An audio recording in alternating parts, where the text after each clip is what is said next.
Jeg havde en meget normal barndom. Jeg danser, jeg var gymnast, og jeg var cheerleader. Jeg var meget glad. Hele skiftede, da jeg fyldte 12. Det hele begyndte at gå ned ad bakke. Jeg blev besat med at spise sundt, motionere og mest af alt bare være tynd. Sådan var det i mange år. Indtil starten af 8. klasse, hvor jeg begyndte at føle mig svimmel, og jeg begyndte at gå til læge mange gange og fik mange blodprøver og scanninger.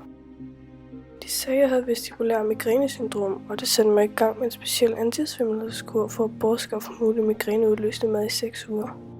Ovenpå det gik jeg til gymnastik 10 timer om ugen, og jeg stod 3 timer derhjemme hver dag. Jeg blev besat af at motionere, og når mere jeg motionerede, jo mindre spiste jeg. Jeg kunne heller ikke lade være med at spise, uden at føle mig tyk, selvom jeg havde trænet en hel dag. Jeg troede, det var sundt.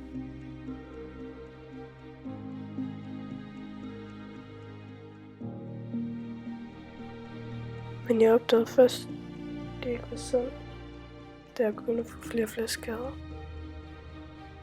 Den ene fod, så den anden. Jeg begyndte også at svært ved at holde balancen, og min hud blev mere og mere kold. Og jeg rystede også mere, end jeg gjorde før. Og jeg varede mig hver dag. Det var bare ikke godt nok, så jeg fortsatte med at tabe mig.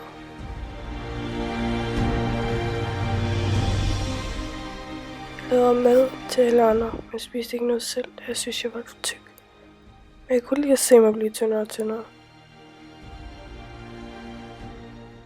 Men til sidst blev jeg også dårligere til de ting, jeg normalt synes var nemme. Jeg begyndte at skifte skole hver dag, da jeg skulle til lægeundersøgelser. Min træner begyndte også at blive bekymret over min vægttab, men jeg sagde, det var under kontrol. Da jeg synes, det var fint.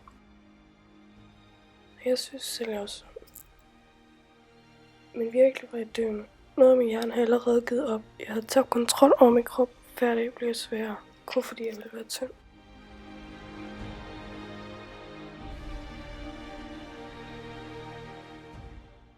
Jeg kunne ikke passe mit tøj mere.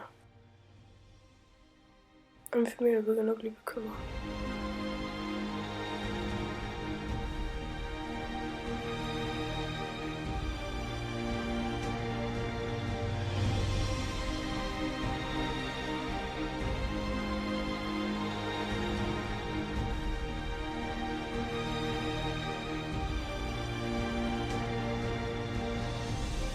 Men til sidst sagde min krop også endelig stop. Og den brød sammen.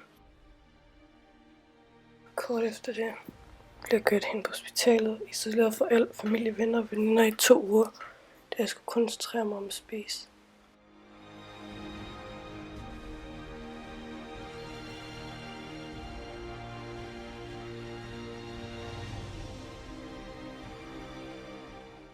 Mens jeg var indlagt, var der mange, der sagde masser af ting, som bamst og blomster og balloner.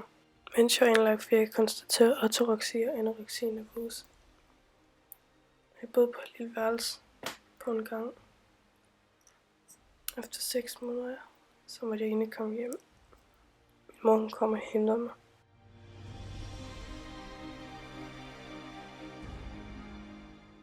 Og jeg blev rigtig glad.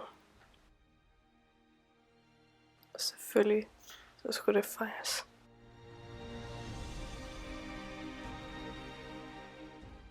Mig og min mor, vi tog en dejlig tur ned på stranden og hyggede os.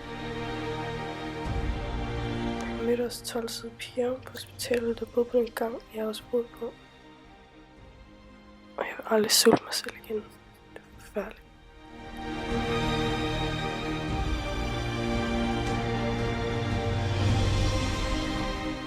Jeg går selvfølgelig stadigvæk til læge, men jeg er blevet glad igen. Det er det, der tæller.